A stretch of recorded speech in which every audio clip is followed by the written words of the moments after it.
Nuwun sewu, Mas. Sampeyan omongane kok atos ya. Lho. Bagong iki. Ngopo dadak diganti kowe? Lho, Petro kesel. Aku sing kudu ganti karo sampeyan. Sampeyan muni piye? Mang baleni. Sampeyan ngendika napa? Mang baleni. Lho, kowe malang krek ning ngarepe Baladewa. Kowe ora ngormati karo Baladewa. Kowe ora ngajeni karo Baladewa. Mbok anggap aku ki apa parat? Sik, Mas. Ngene ya, wong Jawa ki ana tetembungan, nek kowe kepengin diajeni ngajenono, nek kowe kepengin dibasani basanono, nek kowe kepengin ditata kramani, kowe tata krama. Ana tetembungan, nek kowe ora gelem dijiwit aja jiwit, nek ora gelem ditabok aja nabok. Sampeyan wis ora ngajeni kok. Dapur kowe kok tak ajeni, Bapak. Kowe mau muni piye? Kowe mau muni piye? Tru. Iki mau muni piye, Tru? Lho. Aku iki kelingan ora. Aku ora do makler mau. Ngene iki muni ngene iki. Muni piye rada jejane ya. Petro. Kowe bali yo. Omong karo bapakmu. Kon ngilo karo gitoke, kon ngilo karo cengele. Bapakmu kok bangun kayangan ki. Bapakmu ki gablek apa? Sing nggo bayar cengele kae apa piye? Dian. Aduh. Enggak kuat aku, Tru. Nek enggak kuat nesu, Kong. Aku nek ora kuat semaput e. Padune arep mundur. Anjur semaput ora. Muni ngono kuwi. Edan tenan Baladewa. Aku tak takon karo kowe. Ora basa barang. Tuwa aku mbangane kowe. Aku wis dolan-dolan ngepit, kowe iki urung lair, Bol. Ada aku ora basa karo kowe ora masalah. Sing tak basani apa? Mekutamu kuwi. Sing tak basani apa? Derajatmu kuwi. Percuma nek kowe ora ngajari karo kawula kaya ngene iki. Ngopo do keplok ngopo, Tru? Seneng karo omonganmu. Omong ngono kon njoli dhuwit wae. Oh ya. Njoli dhuwit wae ora. Keploki nek ora ana apa-apane percuma. Sadar ora kowe? Hah? Walah, Baladewa. Barang saiki kowe nganggo mekutha, kowe nganggo bintang nang pundak, kowe nganggo derajat pangkat blas, kowe ora ngajeni wong-wong sing kaya aku ngene iki. Kowe ora kelingan uripmu mbiyen endi? Uripmu nang Widara Kandang, kowe dititipke karo Demang Sagopa karo bapakmu Prabu Basudewa. Mergo jaman semana war dipateni karo Kangsa. Ngerti kaya ngono mbiyen tak keke Kangsa main modar. Ngerti nek sifatmu kaya ngono lho. Aku sing nutup-nutupi nek prajurite Kangsa goleki sampean, aku sing nutup-nutupi nganti totoh nyawa. Ning tekan semene apa? Kowe tau ngekai aku apa? Terus Kang, terus. Ayo, semangkean ora. Kowe iki mbiyen cilik-cilikane ya nyunggi garu, nyunggi luku, nggawa kebo ngluku ning sawah. Sikilmu ya gupak blethokan. Kowe iki ya mbiyen wong desa. Bareng saiki lungguh kursi sithik kowe glelengmu ra mekakat. Mbok sadar. Sadar ora kowe jaman semono ki ora nggon aku gong aku goleke wong 40. Kok nyoblos aku kabeh pokoke. Kowe njaluk apa engko tak turuti. Kowe omong sok kene iki dideki toilet. Sok kene iki diaspal. Sadar ora kowe? Bareng kowe dadi sprene aku isih mlangkring nang watu sprene. Mbere bokonge sisi kena banyu mak nyes. Nyes enak banget ya. Enak. Saya nek esuk kae luar biasa rasane. Ha iya. Hah? Mula sampean iku kudune sadar ora sampean ae dhewe. Sampean ngune-uneke kula kewirangan. Kewirangan asli. Saiki arep ngopo? Taunana Windanana. Bagong ora bakal mundur yen to dikon bali. Bareng apa jenenge kuwi? Jar kowe ora. Tru, nah aku rada kami sosolan gedhek cengele, Tru. Oh iya. Saiki kulino nek omong iso kanu gedhek cengel ora lancar. Oh iya. Mula untuk dina iki nganti sing jenenge akon bali Bagong Tru. Taunana Windanana. Ora gelem mulih. Ora bakal aku omong karo Bapak Semar. Nek para penjual kepai ora nggawa pustaka Jamus Kelima Sada ora bakal bali. Ambok pepalange aja kok wujud menuju cengel aja ndas lho. Ndas edan aku ya. Ana widana najan dewa mudhun ana ing jagat dadi pepalange Bagong rawe-rawe tatat. Rawe tat. Tarandas malang-malang tak. Putung. Tetep bakal tak lakoni. Lho, kowe nantang karo Baladewa? Apa kira-kira wani karo Baladewa? Oke, perkara wani dan ora iki truk. Wani karo ora iki kowe. Oh, kok piye kuwi? Aku wis guluku wis lara ya, Truk. Nganggo bengok-bengok gerti kowe. Lho ta. Ora dirokoki ra ilang iki. Njaluk ora. Kari loro nggo wong nang mulih. Oh iya. Wah, ngirit banget iki. Mun sewu. Kula sing dadi wakile. Blas iki jajane iki rembukan apa iki? Iki rembukan kok genti-genten iki piye karepe? Lah karo mungsuhe wong loro kok, Mas. Dadi aku kudu genti-genten. Ngene, pripun? Tak gawe sayembara napa? Sapa sing cilik gedene saka ulingate dening Baladewa? Menang ya Pustaka Jamus Lima Soto. Nun. Sapa sing cilik gedene saka ulingate dening Baladewa? Menang boyong Pustaka Jamus Lima Soto. Muni piye, Truk? Sapa sing cilik gedene iso ngungkul kadidaning Baladewa menang boyong Pustaka Jamus Lima Soto. Tandingi, Truk. Semangkean. Aja gawe sayembara, awak dhewe ya gawe sayembara. Sayembara mau boleh. Baladewa. Sapa sing cilik gedene iso ngungkuli kuwandane Petruk bayangan Pustaka. Lha sik. Kok aku? Aku seneng ngarep kok. Wah, kowe iki cilaka ora. Aku ora melu apa-apa kok. Ngoten sayembarane. Yo, iso nglaki aku boyong Pustaka Jamus Lima Soto. Saniki, yo metu njaba, Mas. Sampeyan aja gleleng. Kula arep paming ponokawan metu njaba. Truk. Aku metu njero ya. Oh ya sakaremu aku tak metu njaba. Metu njaba. Ayo, glandang mengko lho gane.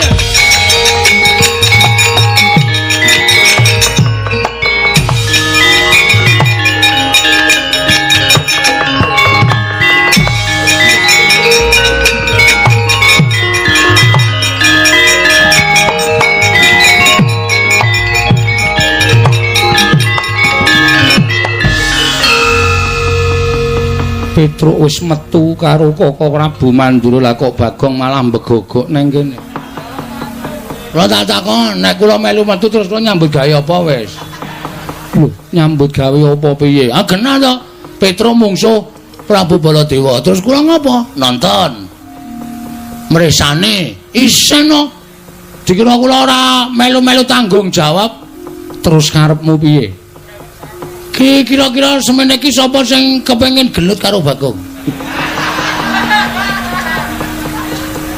Kok suaramu kaya ngono? Nis kok emosine wis tekan kepalane ora dira sapa-sapa. Ngono nggih, ya tak tarenke dhisik. Silakan. Werkudara. Kae ora. Gede banget. Pidak mutar kula. Gegeden nggih. Arjuna. Ora mungkin Ndara Janaka gelem kali kula kelengrengan kali kula niku bose juragan nggih, Den. Iya. Aku ora mentala. Prisa piyambak. Lah terus sapa? Ndara Kembar ya ora bakal kersa gelut kali kula. Niki lho. Sinuwun Ndarawati, mestine Petruk kakang kula, Baladewa kakangne Kresna. Lho, kakang mungsuh kakang, adi mungsuh adi. Wah, geger rame. Wani tenan. Wani cah kendel. Koko Prabu wonten dawuh dipun tantang Bagong. Bagong madhep rene. Wah, sampean dereng nyoba kok medhep nek madhep ukuran ngenten iki. Omong-omongan niku. Ora weruh raine, anane waton sero-sero. Kowe nantang aku apa piye? Ana sampean selo. Lho. Wong perang kok selo karo ora ki piye? Ambangane ora ana kegiatan. Nek pancen wani tenan ming ngorene, oke. Wis nek ra tegeli ngene wis ben sisar geger. Petruk ya mudar saka tangane Sinuwun Prabu Baladewa, aku mati saka tanganing Prabu Kresna. Dimakamke ning Taman Makam Pahlawan. Ora gleleng. gawe gendera putih. Sirna Margolayu. Ayo nen dipapane wong neter kadidane pancen kuwi arep nantang karo Sina Ndarawati. Temune papane wong neter kadidayan. Wani tenan karo aku sing tak wedeni apamu.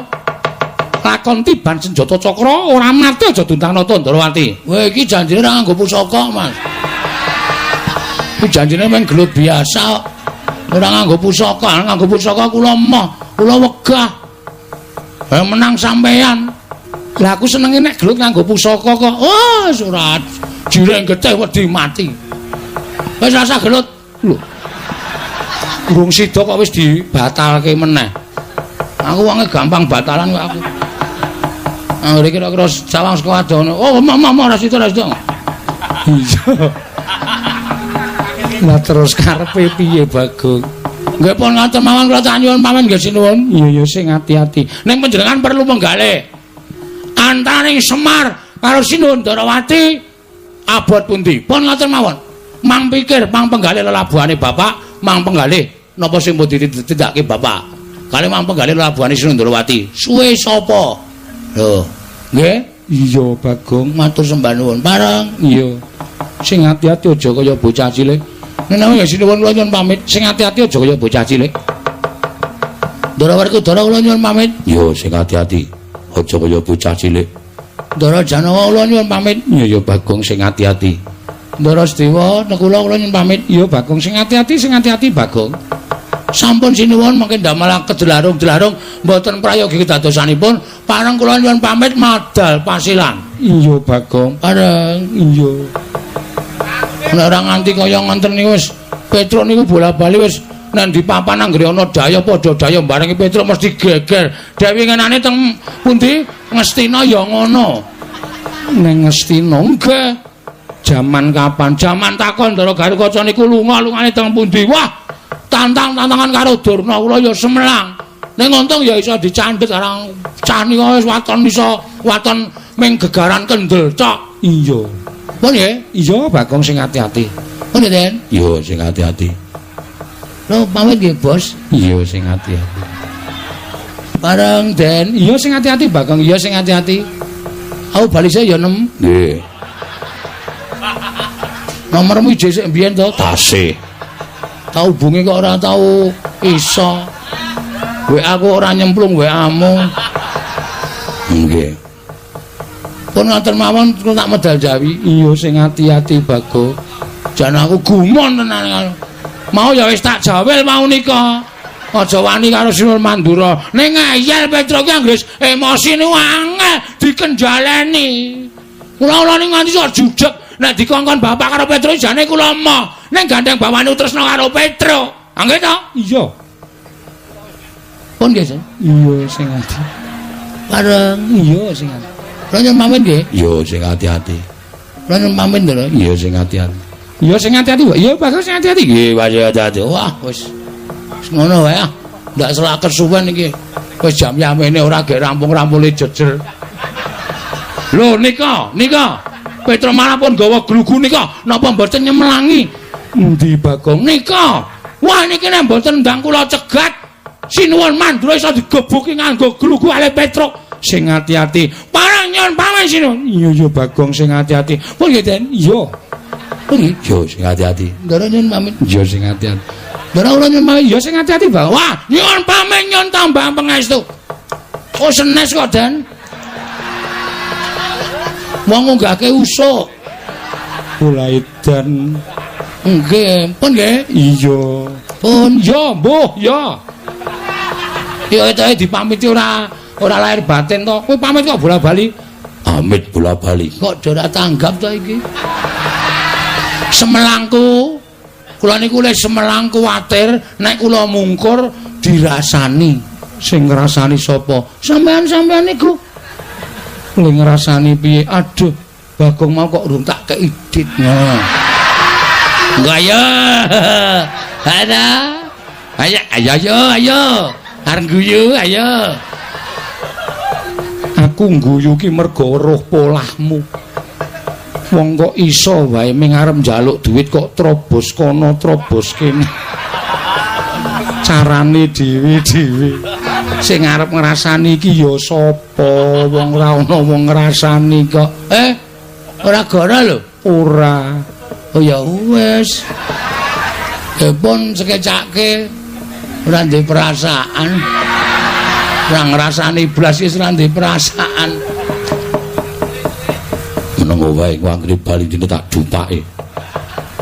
Bocah kandhanane ngeyel batur kok wangkale ra jamak-jamak. Yayi, kula wonten dawuh. Sapengeripun Bagong lilang ana kula madal waselan kepareng paduka badhe menapa. Kula mboten ikhlas menawi ponakan Petruk mangke dipun purasara dening Koko Prabu Mandura. Mila kepareng kula badhe nyandhetan keparengipun Koko Prabu Mandura, Koko Prabu sembah kula ingkang ngumiring jeng karo paduka Kanjeng Koko Prabu Ndarawati.